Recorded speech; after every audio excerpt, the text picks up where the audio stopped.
स्वागत है आपका वयस्क बाइबल अध्ययन में। इस सप्ताह हम पाठ 3 पढ़ेंगे, जुलाई 13 से 19 के लिए। शीर्षक है विवाद। सबत अपराह्न जुलाई 13 के लिए। इस सप्ताह के पाठ के लिए पढ़े मरकुस 2 का 1 से लेकर के 3 का 6 तक, मीका 6 का 6 से 8, पहला सामुएल 21 का 1 से 6, मरकुस 3 का 20 से 35, लूका 12 का 53 और लूका 14 का 26। याद वचन लिया गया है मरकुस 2 का 27 से और 28 से। तब उसने उनसे कहा, सबत का दिन मनुष्य के लिए बनाया गया है, ना कि मनुष्य सबत के दिन के लिए। इसलिए मनुष्य का पुत्र सबत के दिन का भी स्वामी है। मरकुस 2 का 1 से लेकर के 3 का 6 में 5 कहानियां हैं जो स्पष्ट करती है कि यीशु की शिक्षा धार्मिक नेताओं की शिक्षा से विपरीत है। कहानियां एक विशिष्ट पैटर्न यानी कि प्रारूप में है, जिसमें प्रत्येक क्रमिक कहानी एक सामयिक समांतर के माध्यम से पिछली कहानी से जुड़ती है। अंतिम कहानी घूमती है और पहली कहानी से दोबारा जुड़ती है। इनमें से प्रत्येक कहानी इस पहलू को दर्शाती है कि यीशु कौन है, जैसा कि मरकुस 2 का 10, 17, 20 और 28 में दिए गए कथनों से उदाहरण मिलता है। रविवार, सोमवार और मंगलवार के पाठ में इन वृत्तांतों और मसीह के कथनों के अर्थ को गहराई से समझेंगे। मरकुस 3 का 20 से 35 बुधवार और गुरुवार के अध्ययन का विषय है।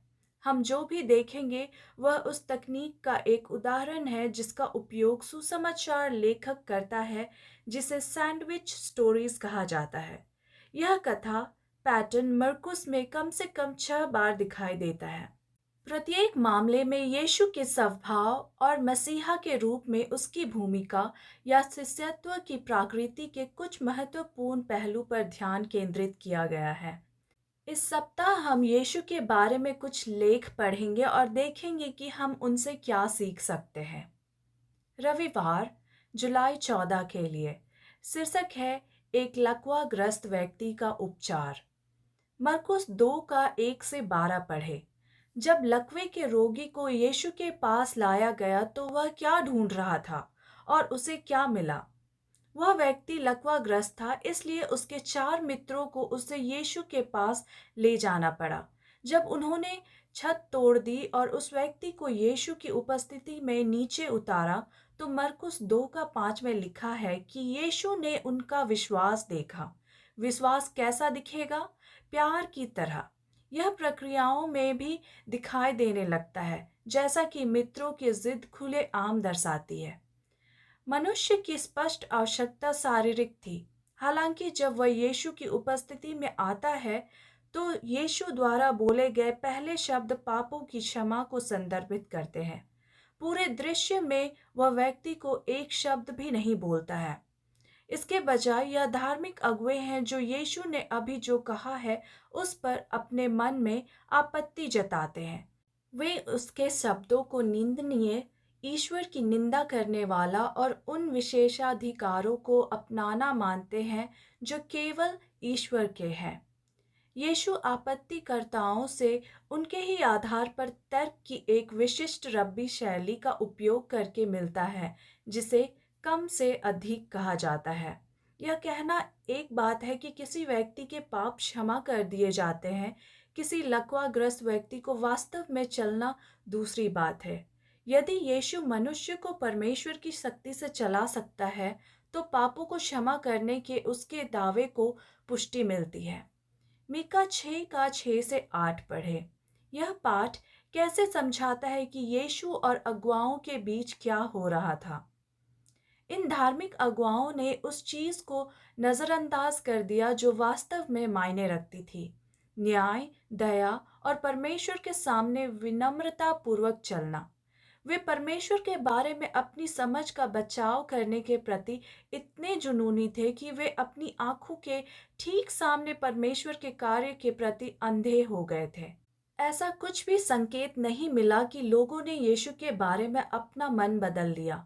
भले ही उसने उन्हें यह जानने के लिए पर्याप्त सबूत दिए कि यीशु परमेश्वर था, न केवल उन्हें यह बताकर कि वह उनके मन को पढ़ सकता है, यानी कि अपने आप में कोई साधारण उपलब्धि नहीं, बल्कि उनकी उपस्थिति में लकवाग्रस्त व्यक्ति को इस तरह से चंगा करना कि वे इनकार ना कर सके। हम उसी जाल से बचने के लिए कैसे सावधान रह सकते हैं जिसमें ये लोग फंस गए थे। धर्म के स्वरूपों के प्रति इतने आसक्त हो गए हैं कि उन्होंने सच्चे धर्म में वास्तव में जो मायने रखता है उसे खो दिया। याकूब 1:27 देखें। सोमवार जुलाई 15 के लिए शीर्षक है लेवी को आमंत्रित करना और उपवास का प्रश्न। मरकुस 2:13 से 22 पढ़े। अल्फियास का पुत्र लेवी कौन था और उसके यीशु का शिष्य बनने पर आपत्ति क्यों होनी थी? यीशु के समय में एक संग्रहकर्ता स्थानीय या रोमन सरकार के अधीन सिविल सेवक थे। वे यहूदिया में यहूदी आबादी के बीच अलोकप्रिय थे क्योंकि वे अक्सर हिसाब से अधिक वसूली करते थे और अपने देशवासियों से अमीर बन जाते थे। धार्मिक कानून पर एक यहूदी टिप्पणी मिस्ना ट्रैक्टेट तोहरोत कहती है, यदि कर इकट्ठा करने वाले किसी घर में प्रवेश करते हैं, यानी कि इसके भीतर जो कुछ भी है वह अशुद्ध हो जाता है। इस प्रकार यह आश्चर्य की बात नहीं है कि शास्त्री निराशापूर्वक पूछते हैं, वह महसूल लेने वालों और पापियों के साथ क्यों खाता है? यीशु ने उनके प्रश्न का उत्तर कैसे दिया? वह इसे अस्वीकार नहीं करता, इसके बजाय वह उसे उल्टा कर देता है। यह दर्शाता है कि जो लोग बीमार हैं, ना कि जो स्वस्थ है, उन्हें डॉक्टर की आवश्यकता है। इस प्रकार वह आध्यात्मिक चिकित्सक के उपनाम का दावा करता है, जो पाप से पीड़ित आत्मा को ठीक कर सकता है। और क्या डॉक्टर को वहां नहीं जाना चाहिए जहां मरीज हो? मरकुस 2:18 से 22 एक नया विषय उठाता है। विवादों से जूझती इन 5 कहानियों में से यह केंद्रीय कहानी है, जहां पिछले भाग में लेवी द्वारा प्रदान की गई दावत शामिल थी। वहीं यह अगली कहानी उपवास के प्रश्न के इर्द गिर्द घूमती है। इसमें एक प्रश्न है कि जब यूहन्ना बपतिस्मा दाता और फरीसी उपवास करते हैं, तो यीशु के शिष्य उपवास क्यों नहीं करते हैं? यीशु एक दृष्टांत के साथ जवाब देता है, जिसमें वह अपनी उपस्थिति की तुलना एक शादी की दावत से करता है। यदि सभी मेहमानों ने उपवास रखा तो यह एक बेहद अजीब शादी होगा। लेकिन यीशु एक ऐसे दिन की भविष्यवाणी करता है जब दूल्हे को ले जाया जाएगा, जो क्रूस की ओर संकेत है। तब उपवास के लिए बहुत समय होगा। यीशु 2 दृष्टांतों के साथ आगे बढ़ता है जो उसकी शिक्षाओं और धार्मिक अगुवाओं की शिक्षाओं के बीच अंतर को उजागर करते हैं। एक पुराने परिधान पर बिना सिकुड़ा हुआ कपड़ा और पुराने मस्कों में नए शराब। यीशु मसीह और धार्मिक अगुवाओं की शिक्षाओं के बीच तुलना करने का यह कितना दिलचस्प तरीका है। इससे पता चलता है कि शिक्षकों के तौर तरीके कितने भ्रष्ट हो गए थे। यदि लोग सावधान ना रहे तो सच्चा धर्म भी अंधकार में बदल सकता है। वे कौन हैं जिन्हें आज यीशु के दिनों में महसूल लेने वालों की तरह देखा जा सकता है? हम उनके बारे में अपनी सोच कैसे समायोजित करें? मंगलवार जुलाई 16 के लिए शीर्षक है सबत के दिन का प्रभु। मरकुस 2:23 और 24 में फरीसियों ने चेलों पर साबत का उल्लंघन करने का आरोप लगाया। यहूदी परंपरा के अनुसार साबत के दिन 39 प्रकार के श्रम निषिद्ध थे, जिसमें फरीसियों के दिमाग में चेलों ने जो किया था वह भी शामिल था। मरकुस 2:23 से 28 पढ़े। यीशु फरीसियों द्वारा लगाए गए आरोप का प्रतिकार कैसे करता है? यीशु ने दाऊद के पवित्र रोटी खाने की कहानी के साथ जवाब दिया। पहला सामुएल 21:1 से 6। साबत के दिन रोटी हटा दी जाती थी, इसलिए दाऊद की यात्रा साबत के दिन एक आपातकालीन पलायन हो सकती है। यीशु का तर्क है कि यदि दाऊद और उसके लोग रोटी खाने में उचित थे, तो यीशु के चेले अनाज तोड़कर खाने में उचित है। यीशु आगे संकेत करता है कि साबत का दिन मानवता के लाभ के लिए बनाया गया था, ना कि इसके विपरीत। और उसके दावे का आधार यह है कि वह साबत के दिन का प्रभु है। मरकुस 3 का 1 से लेकर 6 पढ़े। यह कहानी यीशु की इस बात को कैसे स्पष्ट करती है कि साबत मानव के लिए बनाया गया था। साबत के दिन को लेकर यीशु को फिर से धार्मिक अगुवाओं के साथ विवाद का सामना करना पड़ा। हालांकि ध्यान दें कि विवाद कभी भी साबत के दिन को लेकर नहीं है। यदि यीशु साबत के दिन उचित होता है, तो धार्मिक अगुवे उस पर आरोप लगाना चाहते हैं।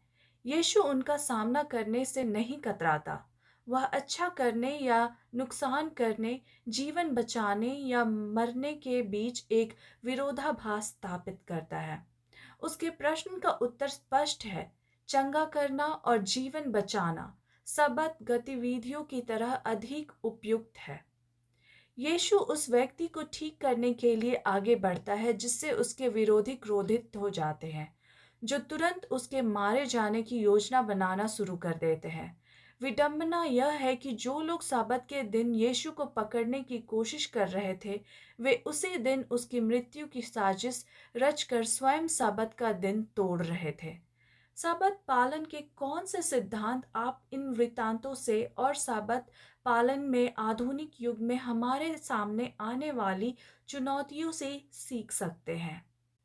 बुधवार, जुलाई 17 के लिए शीर्षक है सैंडविच कहानी भाग 1। मरकुस 3 का 20 से 35 पढ़े। इस परिच्छेद में आपस में जुड़ी दो कहानियों के बीच आप क्या संबंध देखते हैं?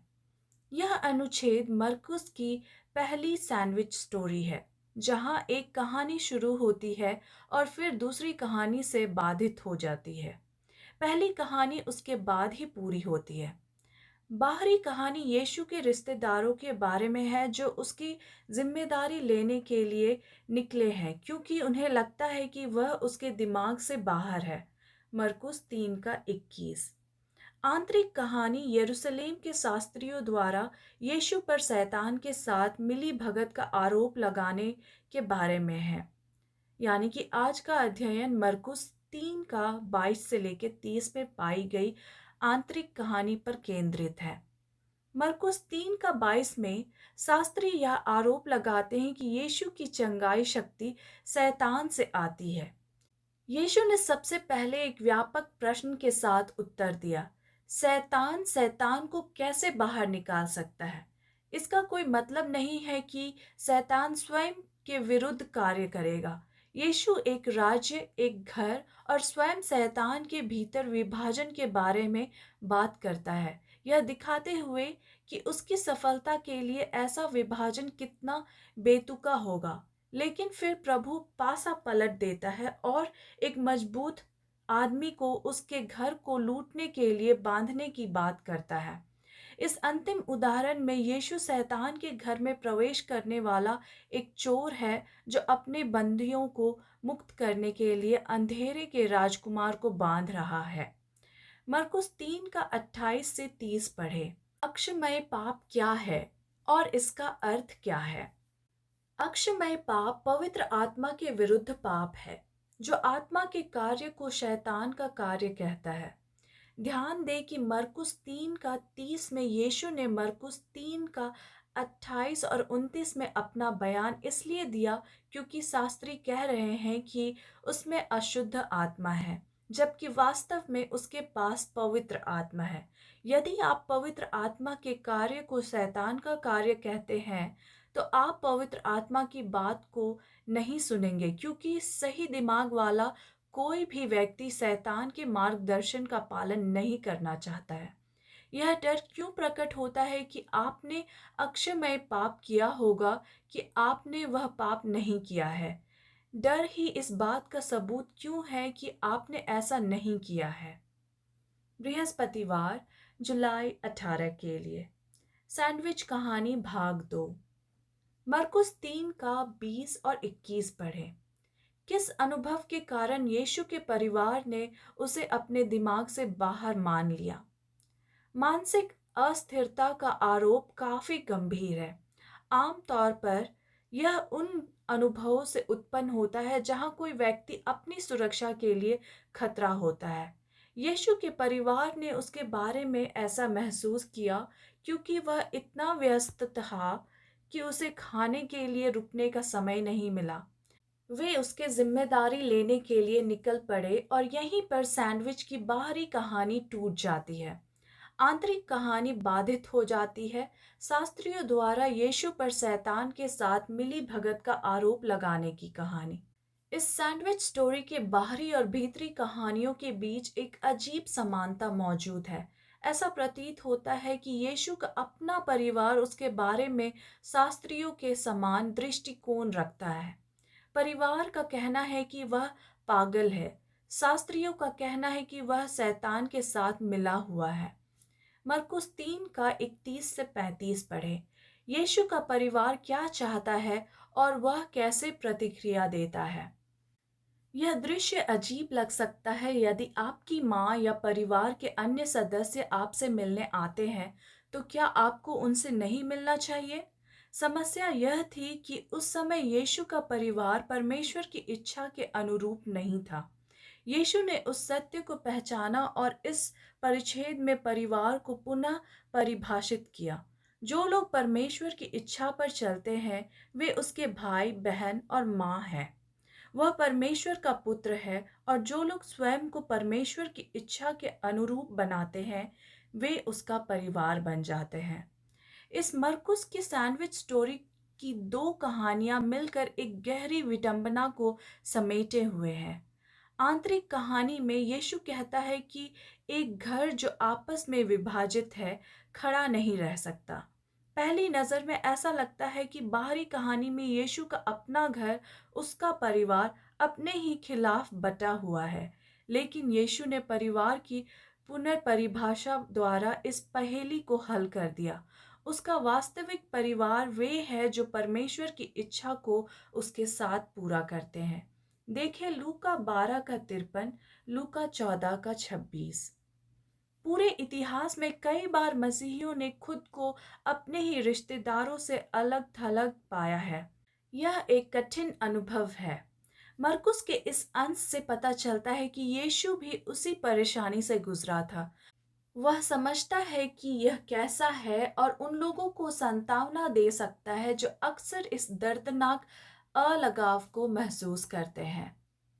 शुक्रवार जुलाई 19 के लिए अतिरिक्त अध्ययन read Ellen G White, Levi Matthew, page 272 to 280 and the Sabbath, page 281 to 289 in the Desire of Ages। जब उससे पूछा गया क्या सब्बत के दिन चंगा करना उचित है, उसने उनसे कहा, तुम में से ऐसा कौन है जिसकी एक भेड़ हो और वह सब्बत के दिन गड्ढे में गिर जाए तो वह उसे पकड़कर ना निकाले। भला मनुष्य का मूल्य भेड़ से कितना बढ़कर है। इसलिए सब्बत के दिन भलाई करना उचित है। मत्ती 12 का 10 से 12। खुद को कठिनाई में फंसाने के डर से भेड़ियों ने भीड़ की उपस्थिति में मसीह को उत्तर देने का साहस नहीं किया। वे जानते थे कि उसने सच कहा था। अपनी परंपराओं के उल्लंघन करने के बजाय वे एक व्यक्ति को पीड़ित होने के लिए छोड़ देंगे, जबकि वे एक पशु को राहत देंगे, क्योंकि अगर इसकी उपेक्षा की गई तो मालिक को नुकसान होगा। इस प्रकार मनुष्य की तुलना में परमेश्वर की छवि बनाया गया है। एक मूक जानवर के लिए अधिक देखभाल दिखाई गई। यह सभी झूठे धर्मों की कार्य प्रणाली को दर्शाता है। वे मनुष्य की खुद को परमेश्वर से ऊपर उठाने की इच्छा से उत्पन्न होते हैं, लेकिन वे मनुष्य को जानवर से भी नीचे गिरा देते हैं। प्रत्येक धर्म जो परमेश्वर की सप्रभुता के विरुद्ध युद्ध करता है, वह मनुष्य की उस महिमा को ठगता है जो सृष्टि के समय उसकी थी और जो उसे मसीह में पुनः प्राप्त होनी थी। प्रत्येक झूठा धर्म अपने अनुयायियों को मानवीय आवश्यकताओं, कष्टों और अधिकारों के प्रति लापरवाह होना सिखाता है। सुसमाचार मसीह के रक्त की खरीद के रूप में मानवता को उच्च मूल्य देता है और यह मनुष्य की इच्छाओं और संकटों के प्रति कोमल सम्मान दिखाता है। यहोवा कहता है, मैं मनुष्य को कुंदन से और आदमी को ओपीर के सोने से भी अधिक महंगा करूंगा। यशायाह 13 का 12। Ellen G White, the Desire of Ages, page 286 और 287। चर्चागत प्रश्न। पहला, कौन सी रणनीतियां या प्रथाएं आपको और आपके स्थानीय चर्च को मरकुस 2 में लकवाग्रस्त जैसे चुपचाप पीड़ित लोगों के प्रति संवेदनशील रहने में मदद करती है? दूसरा, इस बारे में सोचें कि सामान्य तौर पर यीशु को अस्वीकार करने वाले धार्मिक अगुवे नफरत, परंपरा, हठ धार्मिकता और धर्म से कितने अंधे हो गए थे, यहाँ तक कि उसके चमत्कारों ने भी जो उनके मन को उसके लिए खोलना चाहिए था, नहीं खोला। हम एक मनुष्य के रूप में कैसे सावधान रह सकते हैं कि हमारे साथ भी कुछ ऐसा ना हो?